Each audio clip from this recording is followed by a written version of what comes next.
The silence in the living room was not empty. It was heavy, suffocating, and tasted of stale cigarette smoke and impending ruin. I stood in the corner, deep in the shadows cast by the singular flickering lamp that my father hadn't bothered to change in 3 months. I wasn't hiding exactly. I was observing. It was a habit I had picked up during my years studying art history and appraisal. The ability to stand back, look at a composition, and find the crack in the varnish, the fake signature, the flaw that devalued the entire piece. Tonight, the flaw was sitting on the stained beige sofa, wringing his hands until the knuckles turned white. My father, Thomas Evans. The front door had not been kicked in. There were no shouts, no breaking glass. The arrival of Anthony Ravellini was far more terrifying than any Hollywood dramatization of a mob hit. He had simply walked in. The lock on our front door hadn't even clicked. It had yielded to his security team as if it knew better than to resist. Now, Anthony Ravellini sat in my father's armchair, the only piece of furniture that wasn't falling apart. He looked out of place. His suit was dark charcoal, tailored to a precision that made the peeling wallpaper of our living room look even more pathetic. He didn't look like a thug. He looked like a CEO of a Fortune 500 company, except for the air around him. It was cold, pressurized. He had dark hair kept short and professional, and his eyes were a dark brown that absorbed the dim light rather than reflecting it. There were no scars on his face, no broken nose, nothing to suggest he did the dirty work himself. That was what made him dangerous. He didn't have to. 2 men stood by the door. Statues. They hadn't blinked since they entered. "Thomas," Ravellini said. His voice was a low baritone, smooth and devoid of anger. It was the voice of a man discussing the weather. Not a debt that could end a life. "We are past the point of negotiation." The deadline was noon. My father made a sound that was half sob, half gasp. He wiped sweat from his forehead with a sleeve that was already stained. I know, Mr. Ravellini. Please. It's the horses, the track. It was a sure thing. I just need another week. 2 days. Give me 2 days and I can turn it around." I watched Ravellini's hand. He tapped his index finger once on the armrest. That was the only sign of irritation. "You have had 3 months' extensions. You have borrowed from the loan sharks to pay the interest on the principal you owe me. You are drowning, Thomas, and I am not a lifeguard." I shifted my weight slightly. The floorboard beneath me creaked. Ravellini's head snapped toward my corner. It was a predatory movement, sharp and precise.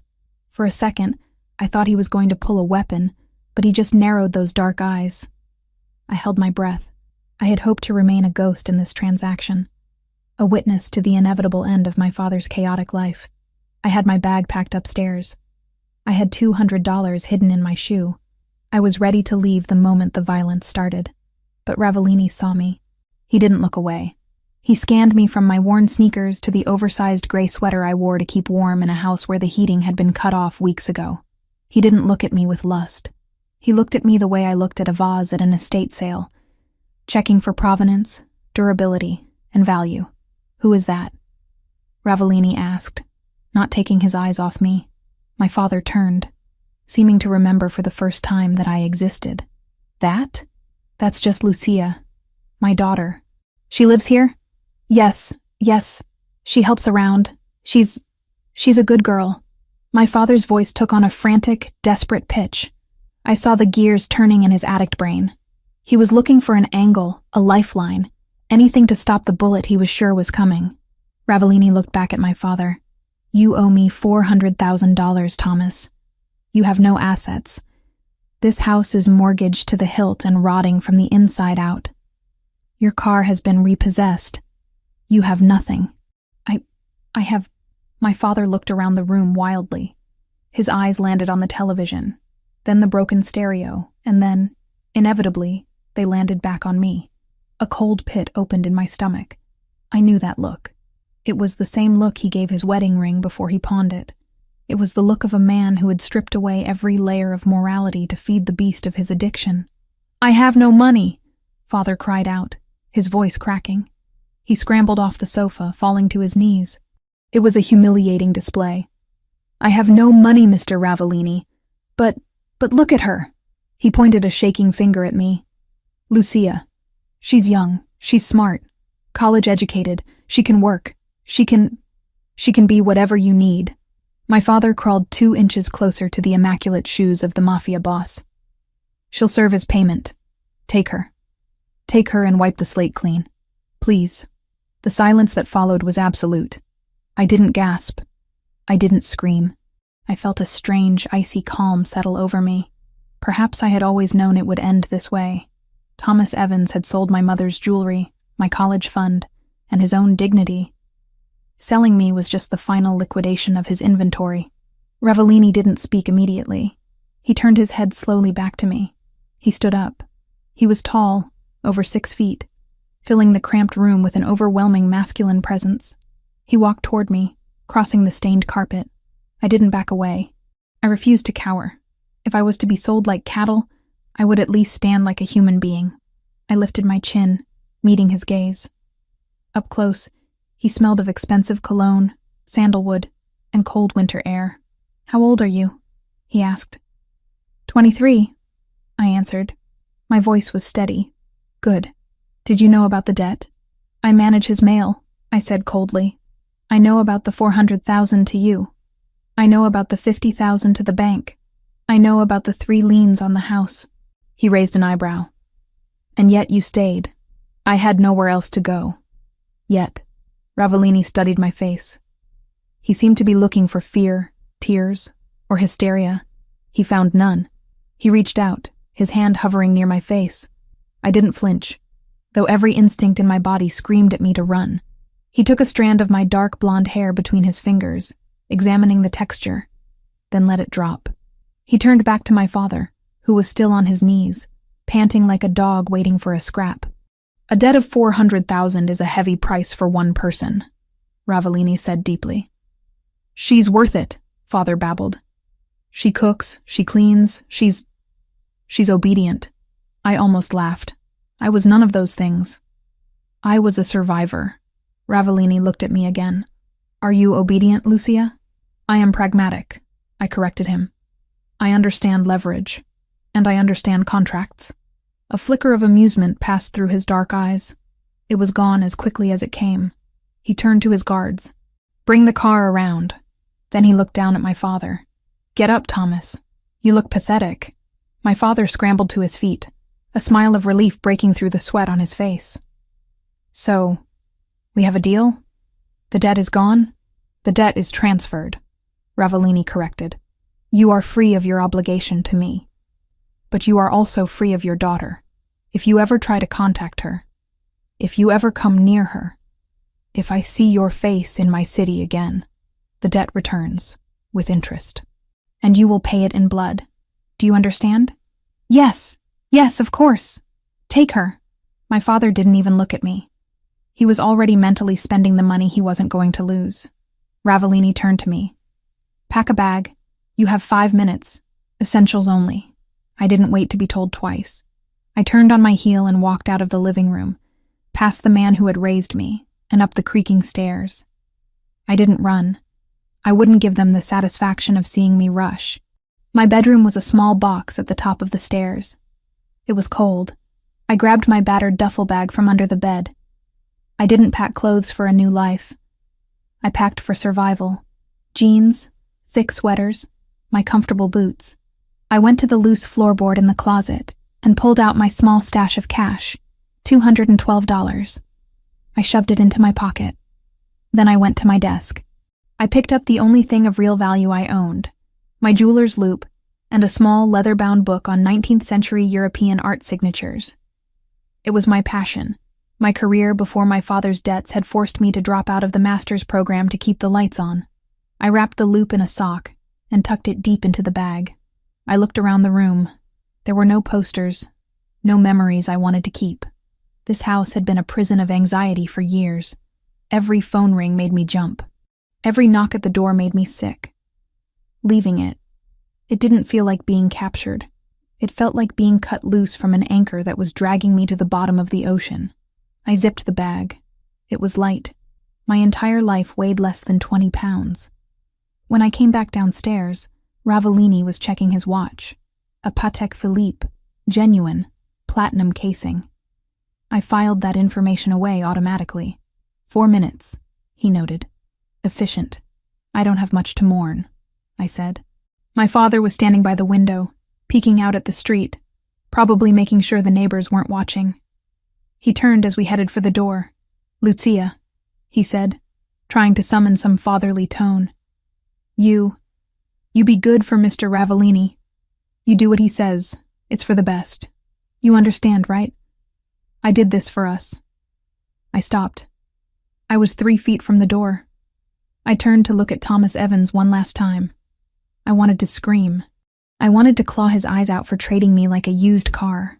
But anger required energy, and I needed every ounce of energy for what was coming next. You did this for yourself, I said, my voice dead of all emotion.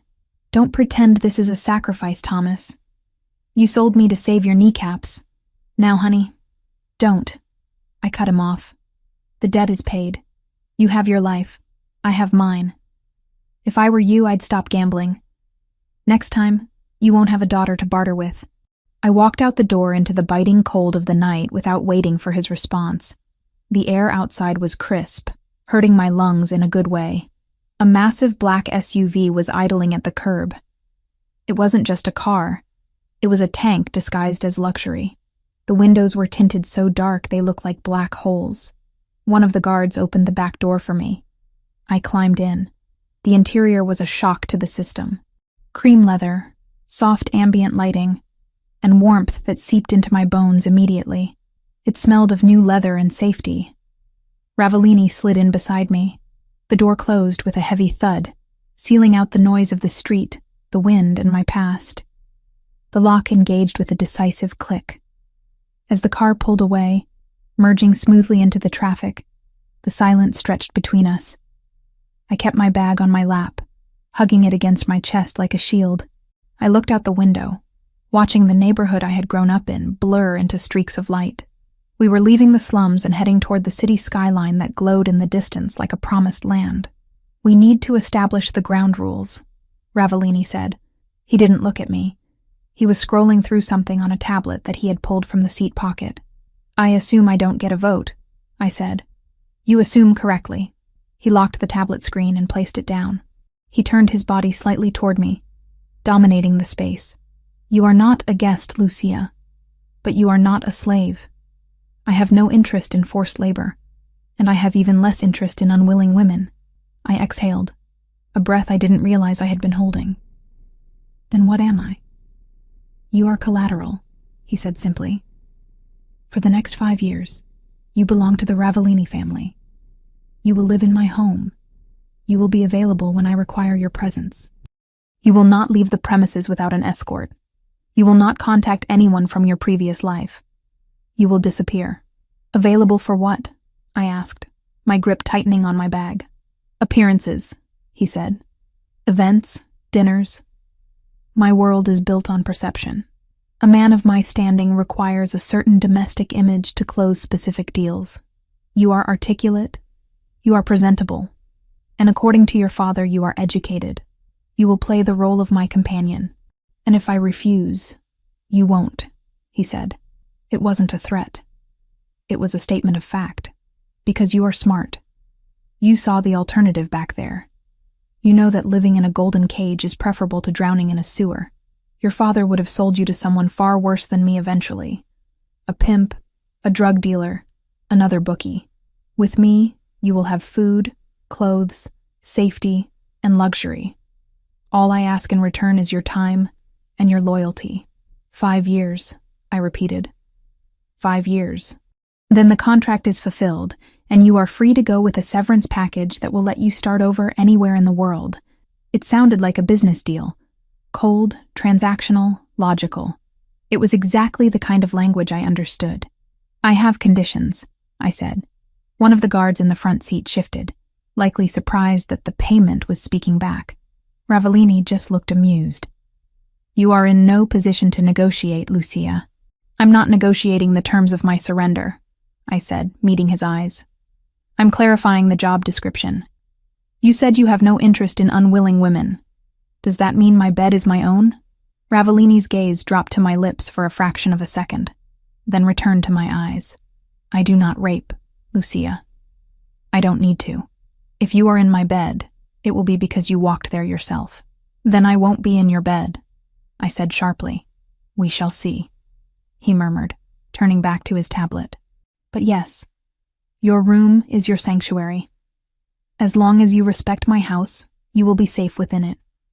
But understand this, outside of those walls, you are a target. You are now associated with me. My enemies are your enemies. If you try to run, I won't have to hunt you down. Someone else will find you first, and they will use you to get to me. And they will not be as polite as I am. The reality of his words settled over me. I wasn't just a prisoner. I was a piece on a chessboard. I won't run, I said. I have nothing to run back to. Good. The car slowed down as we approached the city center. The buildings grew taller, blocking out the stars. We were entering his world now. The world of steel, glass, and blood. I looked at the profile of the man who now owned the next 5 years of my life. He was terrifying, yes. But looking at the clean line of his jaw and the calm intelligence in his eyes, I realized something strange. For the first time in 10 years, I wasn't wondering where my next meal was coming from. I wasn't wondering if the electricity would be cut off. The fear of the unknown was there, but the fear of poverty, the grinding, humiliating fear that had defined my existence, was gone. My father had sold me to save himself. But as the skyline glittered ahead of us, I wondered if, inadvertently, he had saved me too. One more thing, Ravellini said, interrupting my thoughts. Yes? Your last name, Evans. You don't use it anymore. In my house, you are simply Lucia. We don't advertise where you came from. Fine, I said. Lucia. Just Lucia. He nodded, satisfied. The car turned into the underground entrance of a massive skyscraper. The gates opened automatically, swallowing us into the belly of the building. Welcome home, Lucia, Anthony Ravellini said. As the darkness of the garage enveloped the car, I realized the irony.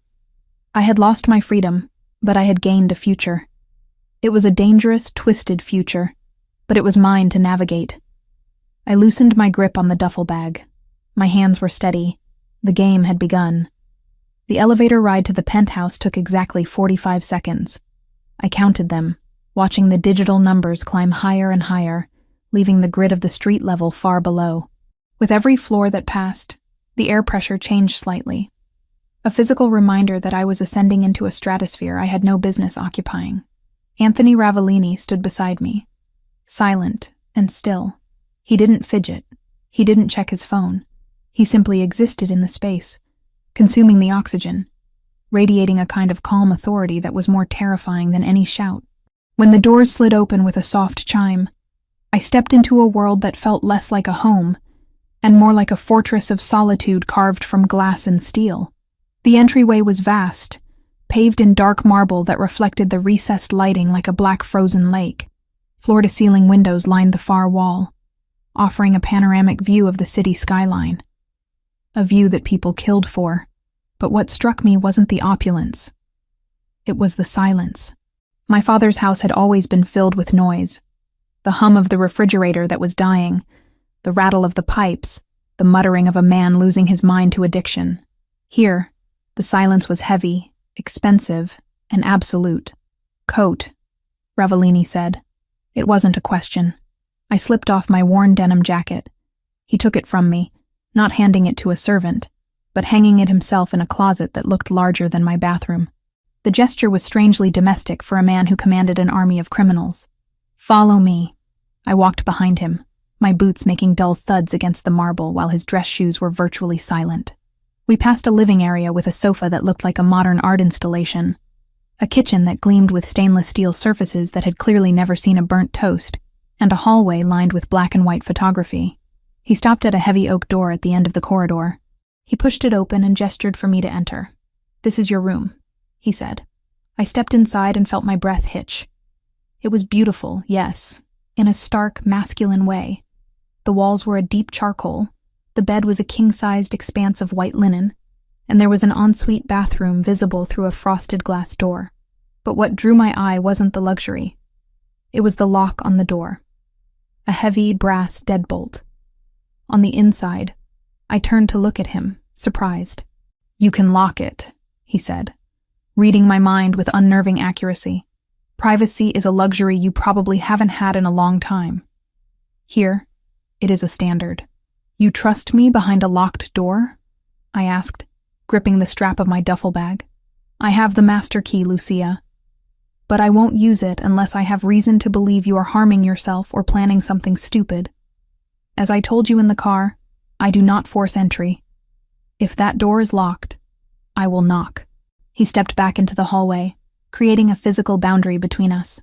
"The kitchen is fully stocked. Eat whatever you want. The library and the gym are open to you. My office," he pointed to a set of double doors at the opposite end of the hall, "is not locked, but I advise you to knock before entering.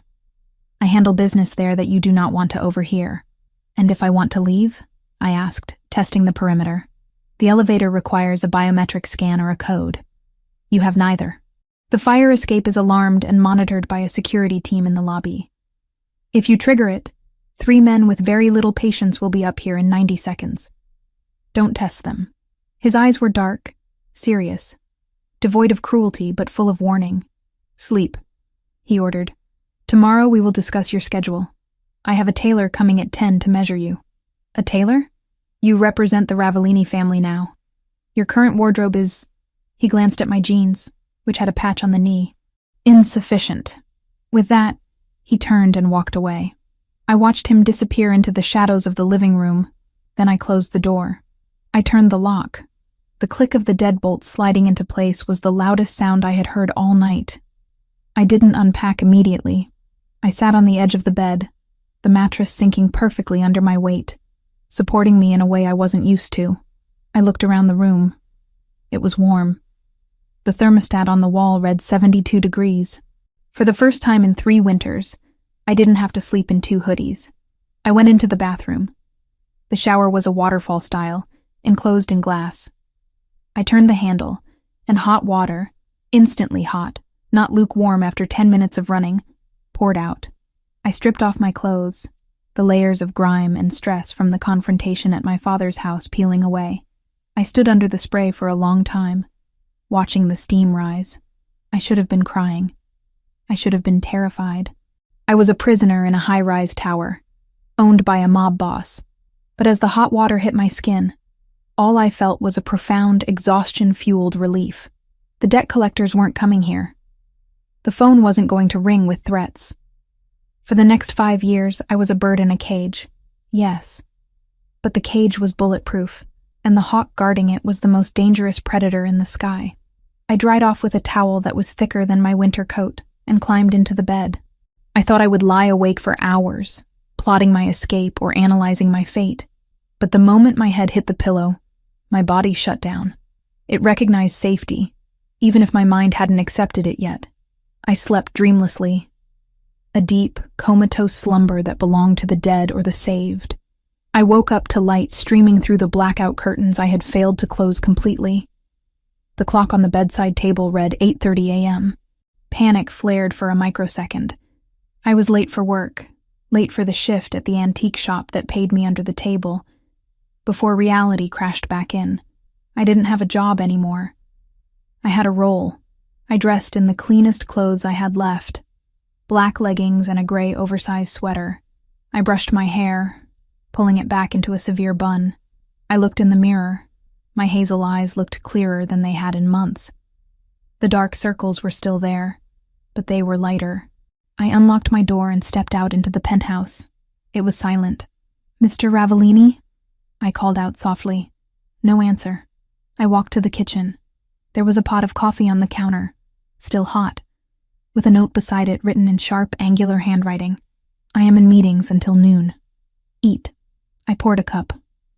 It was black, strong, and tasted like beans that were ground 10 seconds ago. I opened the fridge. It was absurd. Rows of organic produce, imported cheeses, sparkling water, steaks. I grabbed an apple and a piece of cheddar, eating standing up, leaning against the marble island. I was bored. My entire life for the last 5 years had been a hustle, survival. Every minute was accounted for. Working, studying, hiding, managing my father. Now, I had nothing. Time stretched out before me like a vast, empty desert. I explored. The living room had books, but they were mostly architectural digests or business biographies. I walked to the window and looked down at the city. From up here, the people looked like ants. I wondered if my father was down there, already placing bets with the money he didn't have to pay Ravellini anymore. The thought made my stomach turn, so I pushed it away. I found myself drawn to the double doors at the end of the hall. The office. He had said it wasn't locked. He had advised me to knock. But he also said he was in meetings until noon, which implied he wasn't in there right now. My curiosity was a physical itch. I needed to know who this man was. Was he a brute with money, or something else? I turned the handle. It opened silently. The office was magnificent. It smelled of old paper, leather, and cigar smoke. One wall was entirely glass overlooking the harbor. The other walls were lined with mahogany bookshelves filled with leather-bound volumes, legal texts, history, philosophy. Not decoration. These books looked red. The spines were cracked. Some had bookmarks sticking out. But what stopped me dead in my tracks was the painting hanging behind the massive ebony desk. I walked toward it, my coffee forgotten on a side table. It was a landscape, oil on canvas. Pastoral scene, mid-18th century style. A group of shepherdesses by a stream. Ruined classical architecture in the background, bathed in a golden, hazy light. It was framed in an ornate, gilded frame that screamed museum quality. I narrowed my eyes. I reached into my pocket. I had transferred my jeweler's loop from my bag to my sweater this morning out of habit. It was my security blanket. I brought it to my eye and leaned in close, dangerously close to the canvas. I studied the brushwork on the foliage in the lower left quadrant. I examined the crackler, the network of fine cracks that appear in old varnish. It's wrong, I whispered to myself. The technique was good, exceptional even. It mimicked the layering of the French Rococo masters perfectly. But the blue pigment in the shepherdess's skirt, it was too vibrant, too stable. In a painting of this age, the lapis lazuli would have degraded slightly, or the binding medium would have yellowed it to a distinct greenish hue.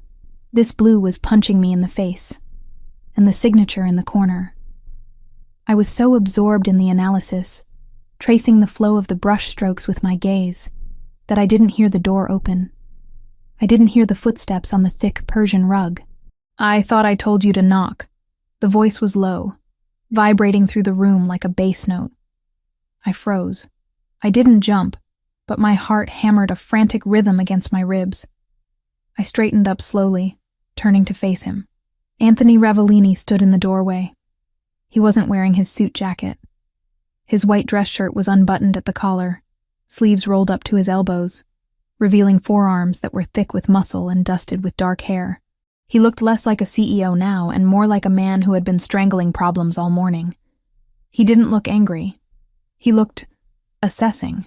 He walked toward me, closing the distance until he was standing behind his desk, and I was standing in front of it, like a naughty schoolgirl called to the principal's office. I apologize, I said, keeping my voice steady. The door was open. I was curious. Curiosity killed the cat, Lucia, but satisfaction brought it back. I countered instinctively. His eyes narrowed slightly. He looked at the painting, then back at me. He noticed the jeweler's loop clutched in my hand. "What are you doing?" he asked. "Searching for a safe behind the canvas?" "No, I was looking at the pigment." "The pigment?" He crossed his arms over his chest. The biceps strained against the white fabric. "And what did the pigment tell you?" I hesitated. This was a man who prided himself on control, on perfection. Telling him he had been duped might not be the smartest survival strategy, but lying to him felt more dangerous. He was a man who smelled deceit. "It told me that you overpaid," I said. The silence that followed was thick. Anthony didn't blink. "Explain." I took a breath and stepped back toward the painting, pointing with the hand that held the loop. "This is supposed to be a Fragonard, correct? Or at least a rigorous imitation from his workshop. It was sold to me as a Fragonard." authenticated by 2 experts in London. Your experts are either incompetent or on the payroll of the seller, I said. Look here. I pointed to the blue skirt of the central figure. The blue is consistent with synthetic ultramarine. That wasn't invented until 1826. Fragonard died in 1806.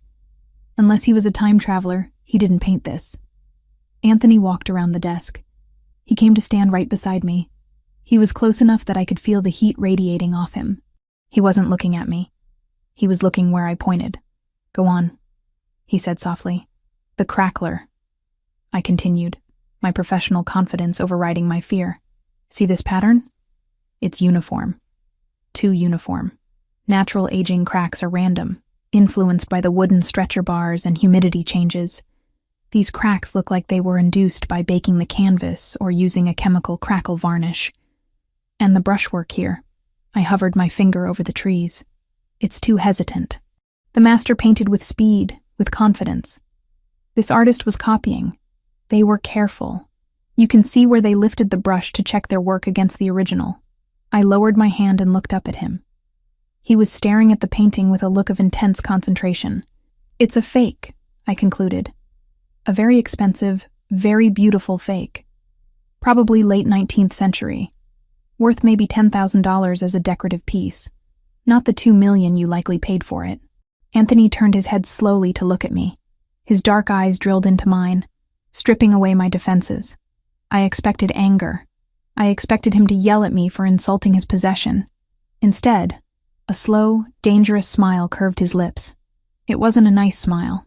It was the smile of a wolf that just realized the rabbit has teeth. You studied art? He asked. Art history and appraisal, I said. I was 2 semesters away from my master's when the money ran out. And you kept the loop. Tools of the trade. You don't throw them away just because you lose the workshop. He reached out and took the loop from my hand. His fingers brushed mine. Rough skin against smooth. A jolt of electricity shot up my arm, startling in its intensity. He held the small glass up to his own eye and looked at the blue paint I had indicated. Synthetic ultramarine. He muttered. French Guillemet, 1826. He lowered the loop and handed it back to me. My experts in London are going to have a very bad day tomorrow. He walked back around his desk and sat down in the massive leather chair. He looked at me differently now. The dismissive air from the night before, the attitude of a man dealing with a piece of luggage, was gone. He was looking at me like I was a puzzle he hadn't solved yet. I thought I bought a pretty face to hang on my arm, he said, his voice thoughtful. A distraction. Collateral to keep a gambler in line. I told you, I said, putting the loop back in my pocket. I'm pragmatic, and I'm not useless. No, he agreed. You are not. He leaned back, steepling his fingers. The tailor will be here in 20 minutes. Get measured, get your wardrobe sorted. But after that, he paused, his eyes gleaming with a new idea. Come back here. Why? Because I have a warehouse full of assets that I acquired through various debt settlements. Paintings, sculptures, antiques. I use them to move capital across borders. But if I am moving fakes, I am vulnerable. He gestured to the empty chair opposite his desk. You wanted to know your role, Lucia. Sit down. I didn't move immediately. Does this mean the contract changes? The contract stands, he said firmly. You are still mine for 5 years. But how you spend those 5 years, that is negotiable. You can be a decoration, Lucia, or you can be an asset. The choice is yours. I looked at the chair. It was leather, high-backed, equal in height to his. If I sat there, I wasn't just a victim anymore. I was a collaborator. I would be helping a mob boss optimize his money laundering. It was illegal. It was dangerous. It was everything I had been raised to avoid.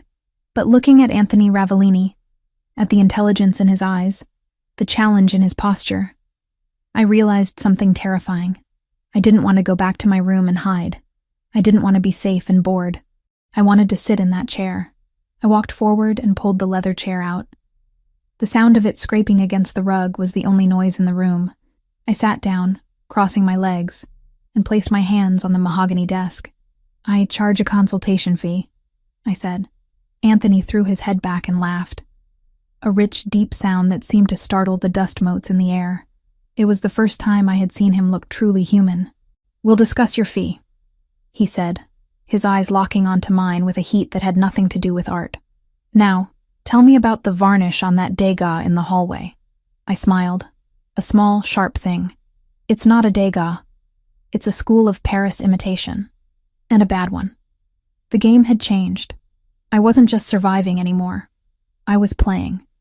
And for the first time in my life, I held cards that actually mattered. The cage was still there, but the door was wide open, and the hawk was inviting me to fly. "Tell me everything," Anthony commanded. And I did. 3 weeks had passed since I traded the peeling wallpaper of my father's living room for the panoramic views of Anthony Ravellini's penthouse. 3 weeks of silence, luxury, and a strange, exhilarating kind of work. The transition from captive to consultant had been seamless, almost terrifyingly so. I wasn't scrubbing floors or serving drinks. I was doing exactly what I had been trained to do in university, only the stakes were no longer grades or academic approval. They were millions of dollars in illicit capital. I sat at the mahogany desk in the library, a space that had quickly become my command center. Spread out before me were photographs, provenance documents, and shipping manifests. Anthony had given me access to the dead inventory, a collection of art and antiques acquired by the family over the last decade as payments for debts. Most of it was garbage. Gaudy statues, replicas sold to idiots, paintings by up-and-coming artists who never came up. But hidden in the pile were gems. And my job was to separate the wheat from the chaff, and more importantly, to identify the high-quality fakes that could be passed off as originals to less discerning buyers in the European black market. I picked up a file on a set of Ming Dynasty vases. My loupe was already in my hand. I didn't need to look hard to see the modern kiln marks on the base in the photograph. Fake. But good fakes. Trash? The voice came from the doorway. I didn't flinch. I had learned the rhythm of Anthony's footsteps. Heavy, deliberate, rhythmic. I looked up. Anthony was leaning against the doorframe, watching me. The late afternoon sun cast long shadows across the Persian rug, but he seemed to absorb the light rather than reflect it. He was wearing a navy suit today, the jacket unbuttoned, his tie slightly loosened. He looked tired, but his eyes were sharp. "Not trash," I corrected, tapping the photo. "Deceptive. These vases are late 20th century reproductions. The glaze is too consistent. But to an untrained eye, say, a drug runner in Miami looking to park some cash, they're worth $50,000. To a museum, they're worth $50. Anthony walked into the room, stopping at the edge of the desk. He picked up the photo, studying it with that intensity that made me feel like he was dissecting the paper itself. "So we sell them to Miami," he concluded. "Market them as recovered heritage items," I suggested, keeping my voice professional. "Add a fake certificate of authenticity from a defunct Hong Kong gallery. I can draft one up by tonight, and you can ask for $80,000. A small smile touched his lips. It wasn't a nice smile, but it was an approving one. "You are dangerous, Lucia." "I'm efficient," I replied, closing the file. "You were losing money storing this junk. Now you're liquidating it. That's just good business." "It is," he agreed. He dropped the photo back onto the desk.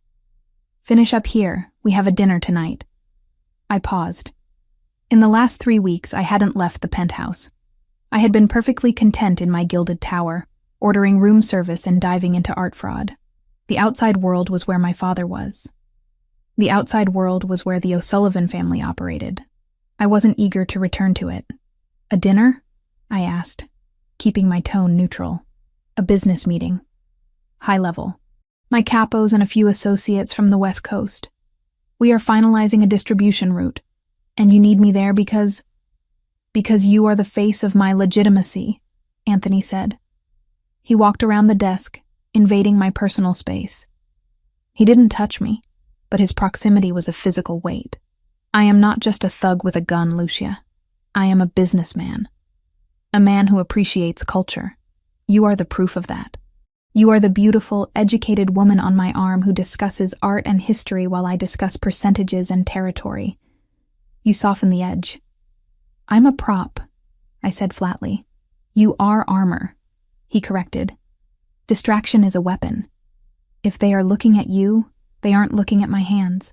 He reached into his jacket pocket and pulled out a small velvet box. He placed it on the desk in front of me. Wear these. The dress has been delivered to your room. I stared at the box. I have clothes. You have sweaters and jeans, he said dismissively. Tonight requires something else. Be ready in an hour. And Lucia? I looked up at him. This isn't a request. He turned and left the library, leaving me alone with the silence and the velvet box. I opened it. Inside lay a pair of diamond drop earrings. They were simple, elegant, and undoubtedly real. I stared at the faceting of the stones. Flawless. D-color. Probably 3 carats each. I snapped the box shut. I wasn't going to be seduced by diamonds. I was doing a job. I was paying off a debt of time. 5 years. I just had to survive 5 years of dinners, fakes, and Anthony Ravellini. I went to my room. The dress was hanging on the wardrobe door. I stopped in my tracks. I had expected black. Safe, classic black. Or maybe red, the color of a cliché. But the silk flowing from the hanger was neither. It was a deep, rich burgundy, the color of oxidized blood, of heavy wine, of crushed velvet in an old theater. It was a sophisticated, dangerous color. I reached out and touched the fabric. It was heavy silk satin, cool to the touch. I stripped off my work clothes and stepped into it. The dress fit as if it had been sewn onto my skin. It had a high neck, deceptive in its modesty, but the back plunged low, exposing my spine. It clung to my hips and pooled slightly at the floor. I sat at the vanity and did my hair, pulling it into a sleek, low chignon. I put on the earrings. They caught the light, framing my face in cold fire. I applied lipstick, a dark berry shade that matched the dress. When I looked in the mirror, I didn't see Lucia Evans, the girl who hid from debt collectors. I saw a woman who looked like she belonged in a palace, or a war room. I looked formidable. I walked out into the living room exactly an hour later. Anthony was waiting by the window, looking out at the city. He turned when he heard my heels on the marble. He stopped. His eyes swept over me, starting from my shoes and traveling slowly up to my face. He didn't leer. He didn't look at me with hungry animal lust. He looked at me with a profound, terrifying appreciation. Burgundy, he said quietly. It suits you better than black. It's a bold choice, I said, my voice steady despite the way my heart hammered against my ribs. We are not hiding tonight, he said. He walked over and offered me his arm. Shall we? I took his arm. His muscles were hard as granite beneath the fine wool of his suit. Lead the way, Mr. Ravellini. Anthony, he corrected. Tonight you call me Anthony. The restaurant was called Il Silenzio. It was one of those places that didn't have a sign out front, just a heavy wooden door and a bouncer who looked like he ate concrete for breakfast. Inside, the atmosphere was thick with cigar smoke and the scent of truffle oil. It was dimly lit, the walls lined with dark wood paneling. The other diners were men in expensive suits, talking in hushed tones. There were very few women. Anthony guided me to a private room in the back. The air in the room changed instantly. It was cooler, sharper. A large round table dominated the space. 5 men were already seated.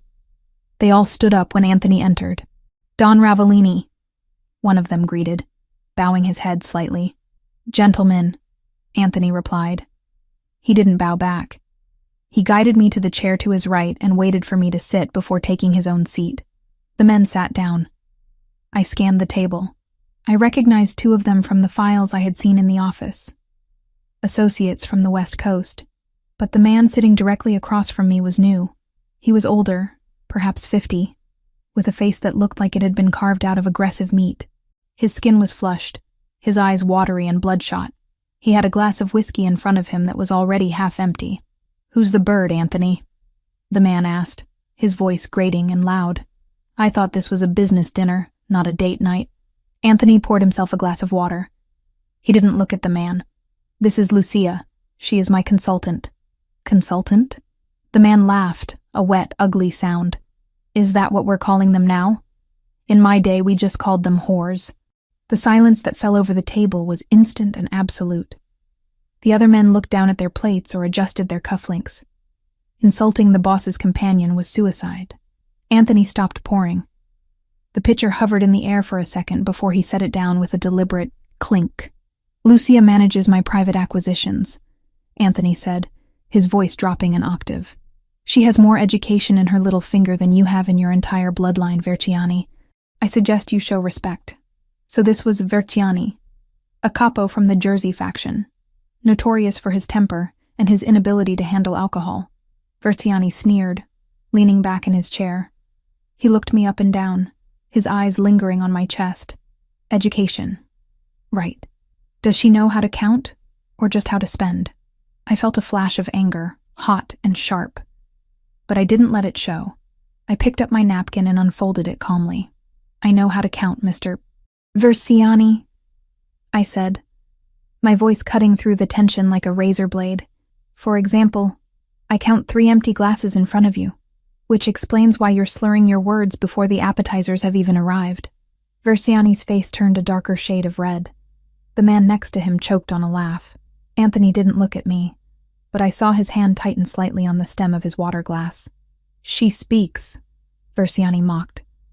"Listen, sweetheart, the men are talking. Why don't you sit there and look pretty?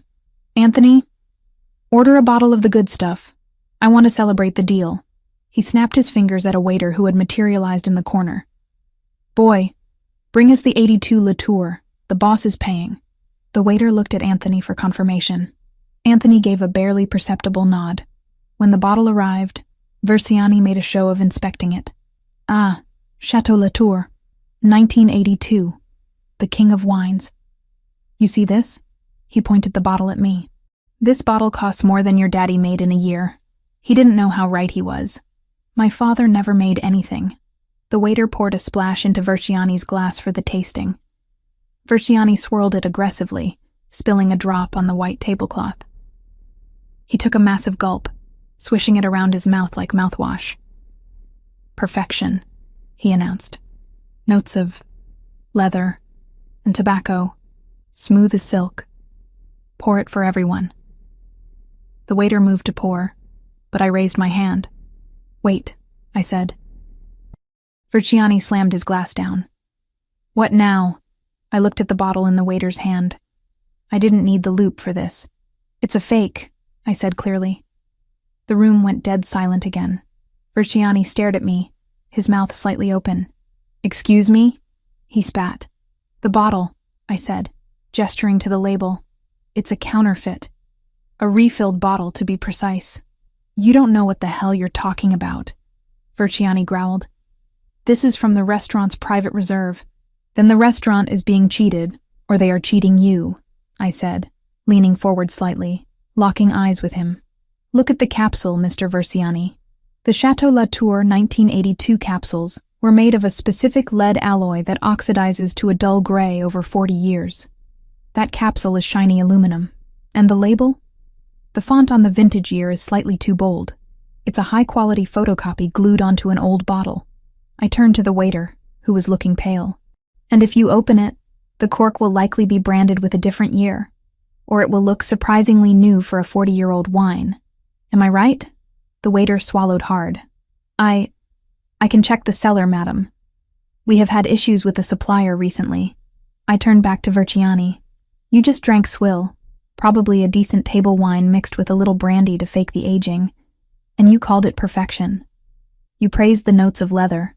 The only leather here is the shoe you just put in your mouth." The man to Verciani's left let out a snort of laughter that he quickly turned into a cough. Anthony remained perfectly still, but there was a light in his eyes, a fierce, burning pride. Verciani was vibrating. The humiliation was total. He had been exposed as a fool in front of his peers by a woman he had dismissed as a whore. He stood up so fast his chair crashed backward onto the floor. "You little bitch," he roared. He lunged across the table. His hand, heavy, meaty, and fast, swung toward my face. I didn't have time to move. I flinched, bracing for the impact, closing my eyes. But the blow never landed. There was a dull thud of flesh hitting flesh, but not mine. I opened my eyes. Anthony was standing. He had moved with a speed that defied physics. His left hand was wrapped around Verciani's wrist, stopping at inches from my cheek.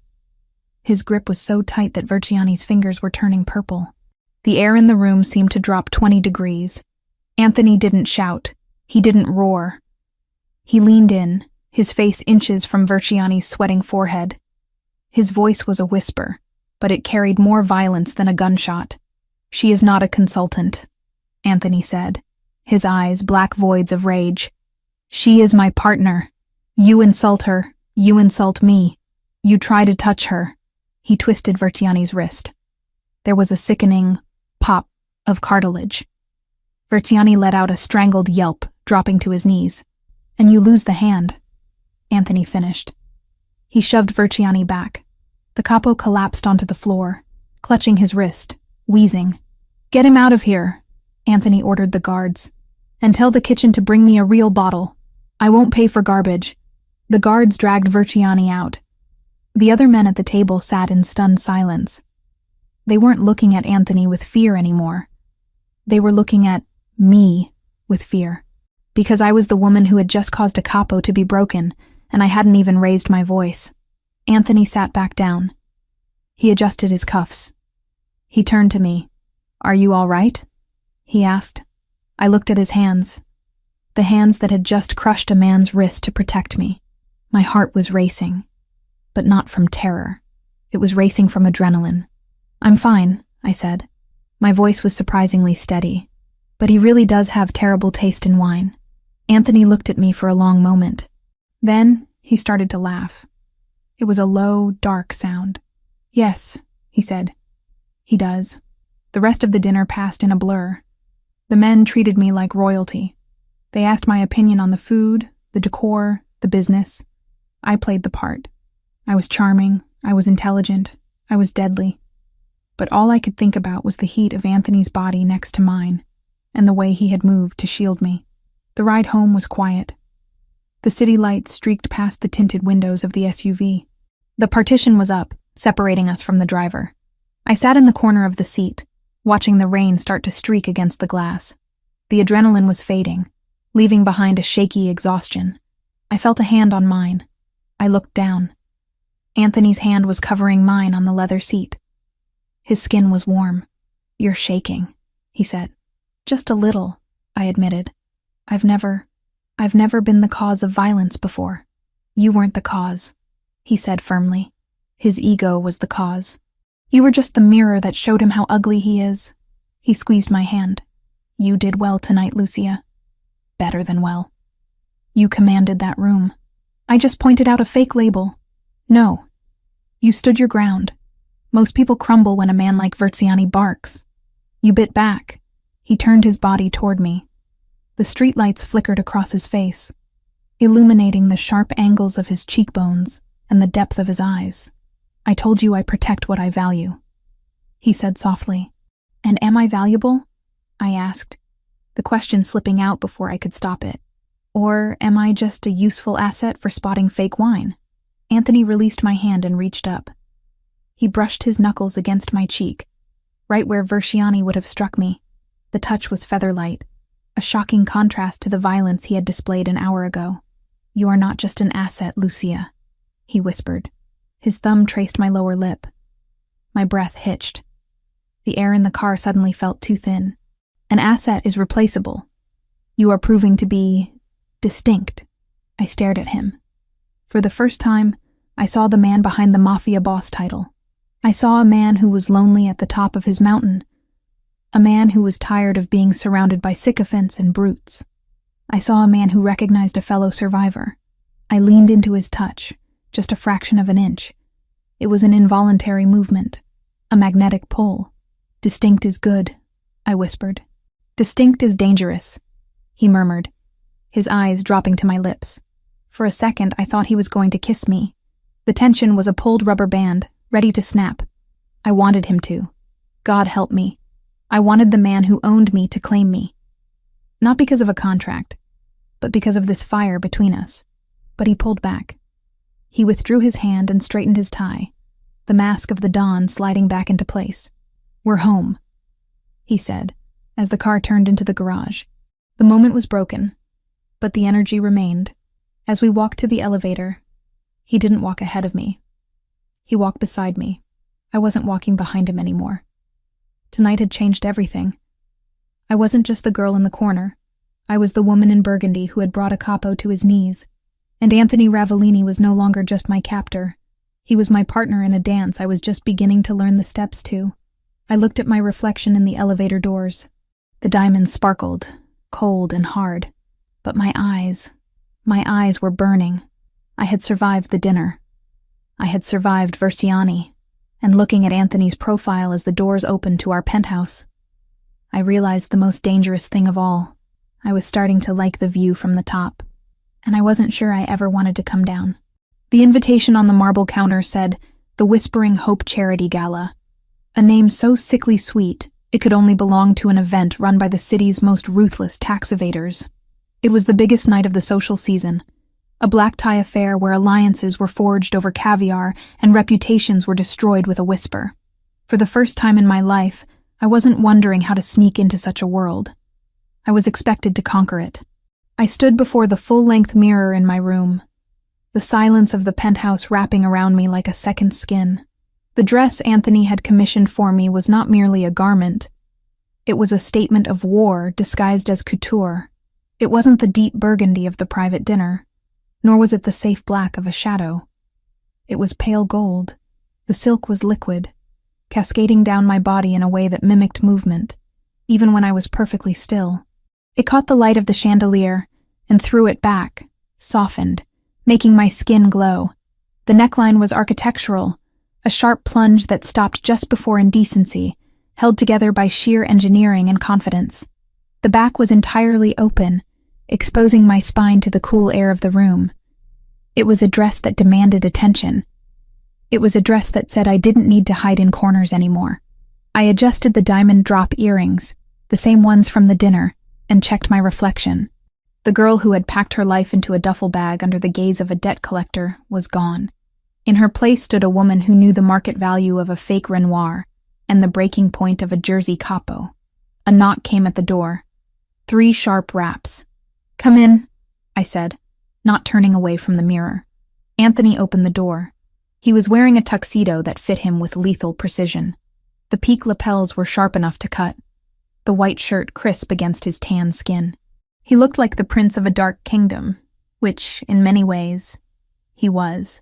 He stopped 2 steps into the room. I saw his reflection freeze in the glass.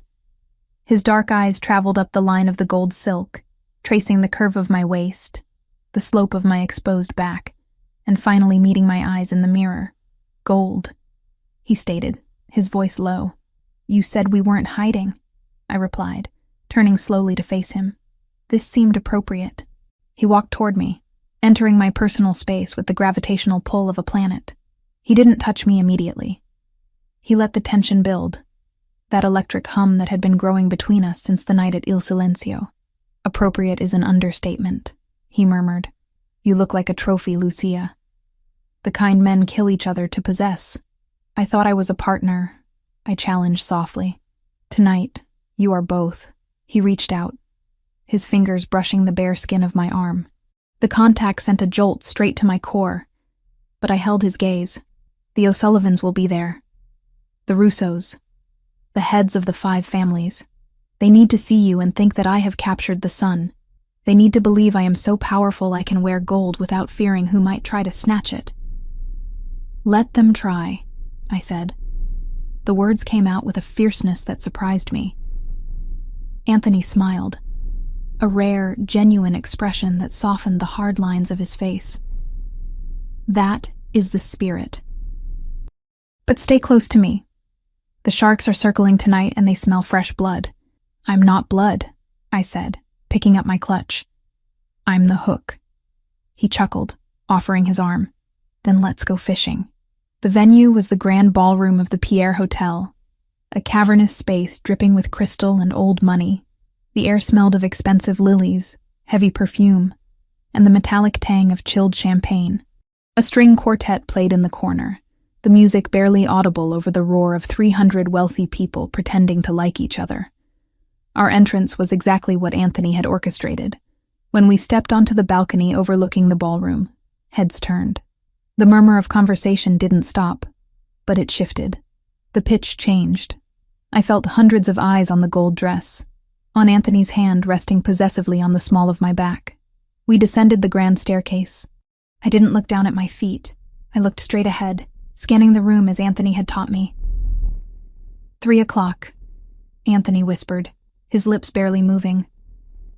Senator Mitchell, in his pocket for 10 years. 7 o'clock, Don Russo, neutral but leaning towards our side. 12 o'clock, the O'Sullivan table. I looked. The O'Sullivan table was the center of gravity for the opposition. Seated there was Patrick O'Sullivan, a man who looked like a bulldog stuffed into a suit, surrounded by his lieutenants and their wives. The women were draped in emeralds and sapphires, their expressions tight and watchful. They look unhappy, I noted. They lost a shipment last week, Anthony said casually. Customs seized it. They think I tipped off the feds. Did you? I don't talk to the feds, Lucia, but I don't correct my enemies when they make mistakes either. We reached the floor and were immediately swarmed. For the next hour, I was the perfect diplomat. I laughed at jokes that weren't funny. I discussed the decline of neoclassical architecture with a banker who was clearly laundering money for the cartels. I charmed the wife of a judge by complimenting her hideous brooch. Through it all, Anthony was a constant presence at my side. He didn't hover, but he was always there, a hand on my elbow, a body blocking a crowded path. We moved as a unit. When I spoke, he listened with visible respect, signaling to the room that dismissing me would be a fatal error. I was enjoying myself. The power was intoxicating. I was navigating a minefield in stilettos, and I hadn't triggered a single explosion. I need a moment, Anthony whispered in my ear after extricating us from a conversation with a particularly dull city councilman. I have to speak with Russo privately. 5 minutes. Stay in the main circle. Don't wander. I'll be fine, I assured him. I'll get a water. He hesitated, scanning the room once more, then nodded. 5 minutes. He disappeared into the crowd toward the smoking terrace. I walked to the bar, my head high. I ordered a sparkling water with lime. The bartender served me with trembling hands. I turned to survey the room, taking a sip. That dress is a bold choice for a mistress. The voice was sweet, laced with arsenic. I turned. Standing next to me was a woman I had seen at the O'Sullivan table. She was older, perhaps 45, wearing a dark green velvet gown that looked heavy and suffocating. Her neck was choked with diamonds that looked like ice. I prefer consultant, I replied smoothly. And the dress is vintage. You wouldn't recognize the designer. He doesn't sell to department stores. The woman's smile didn't waver. Sharp tongue. Anthony always did like them feisty. I'm Eleanor O'Sullivan, Patrick's wife. Lucia, I said, omitting the surname as per my instructions. Just Lucia? Eleanor stepped closer. She smelled of gin and desperate preservation. We know who you are, dear. We know exactly who you are. My grip on the crystal glass tightened. Then you have the advantage, Mrs. O'Sullivan. Because to me, you're just another wife waiting for her husband to tell her what to think. Eleanor's eyes flashed with cold malice. You think you're safe because he put you in silk? You think you're special? You're just payment, a receipt walking around in heels. If you'll excuse me, I said, moving to step around her. Your father sends his regards, she whispered. I froze. The ambient noise of the party seemed to drop away, leaving only the sound of my own heartbeat thundering in my ears. I turned back to her slowly. What did you say? Thomas, she purred, seeing she had drawn blood. He's a charming man. Terribly unlucky, though. He just can't seem to stay away from the tables. Atlantic City, mostly. But last week, well, he found a private game in Queens. Our game.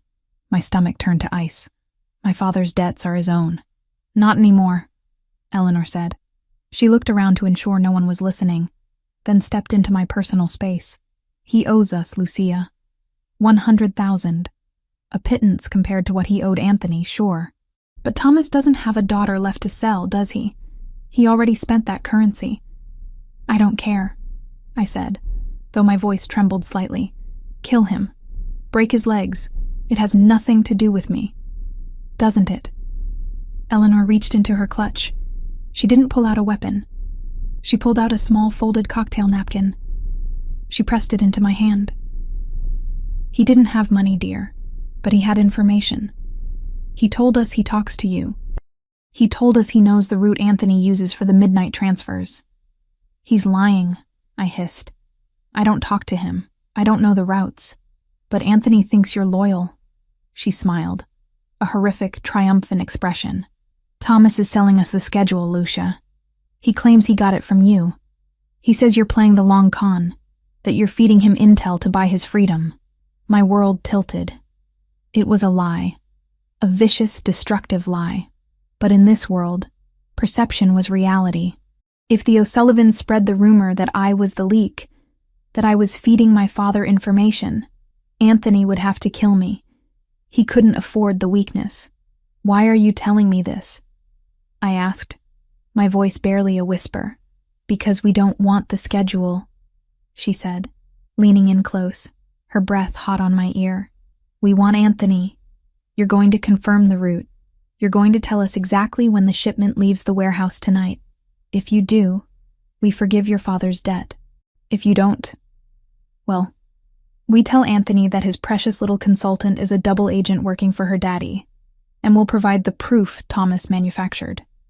She patted my cheek. It took everything in me not to slap her hand away. Think about it. The ladies' room is down the hall. Meet me there in 10 minutes with the time and location. Or watch your golden life burn. She walked away, blending back into the crowd like a venomous snake sliding into the grass. I stood there, the cocktail napkin burning my palm. I unfolded it. It was a list of dates. Anthony's dates. My father hadn't just gambled money. He had gambled my life. He was framing me to save his own skin, using the O'Sullivans as the executioner. I looked across the room. Anthony was walking back from the terrace. He looked powerful, untouchable. If I told him, would he believe me? Or would the seed of doubt be enough to destroy us? The O'Sullivans were banking on my fear. They were banking on me trying to fix this alone, trying to hide the mess. I looked at the napkin again. Then I looked at Anthony. I didn't hesitate. I dropped the glass of water on the table with a clatter and walked straight toward him. I didn't care about the senator he was about to greet. I didn't care about the protocol. I cut through the crowd, my gold dress flowing like a banner of distress. Anthony saw me coming. His smile vanished instantly, replaced by a look of razor-sharp alert. He stepped away from the group he was approaching and met me halfway. "Lucia?" he asked, his hand instantly finding my waist. "What happened?" "We need to leave," I said. My voice wasn't loud, but it was steel. "Now." He didn't ask why. He didn't look around to see if anyone was watching. He didn't worry about the social fallout. He saw the look in my eyes, the terror I was trying to suppress, and he acted. "Guard," he said to the air, and instantly 2 of his men materialized from the shadows. "Car, out front, 10 seconds. He guided me toward the exit, his body shielding mine from the room. We moved fast. The valet was already opening the door of the SUV before we even hit the sidewalk. We dove into the back seat. The door slammed shut, sealing us in the safety of the dark leather. "Go," Anthony ordered the driver. "Penthouse, counter-surveillance route." The car surged forward. Anthony turned to me.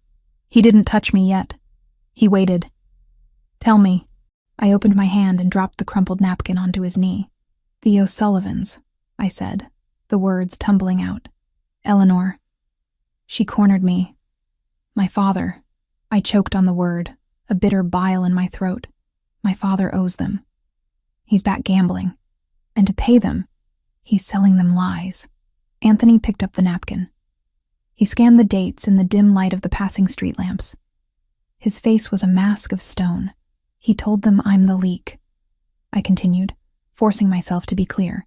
"He told them I'm feeding him information on your shipments. Eleanor said if I don't give them the real route for tonight, they'll come to you with proof that I'm a traitor." I looked at him, searching for doubt, searching for the moment he would decide I was a liability. "I didn't tell him anything, Anthony. I haven't spoken to him since the night you took me." You have to believe me. Anthony looked at the napkin. Then he slowly crushed it in his fist. The sound of the paper crumpling was loud in the quiet car. She gave you 10 minutes, Anthony said. It wasn't a question. She wanted me to meet her in the bathroom, to confirm the route. And instead, you came to me. Yes, you realize that by telling me this, you are effectively signing your father's death warrant, Anthony asked. His voice was devoid of emotion, purely analytical. If he is selling lies about my operation to my enemies, if he is threatening my household to cover his debts, I cannot let him live, Lucia. You know this. I looked out the window. I saw the city passing by, the city where I had lived in fear for so long because of Thomas Evans. I thought of the man who had sold me for a clear ledger.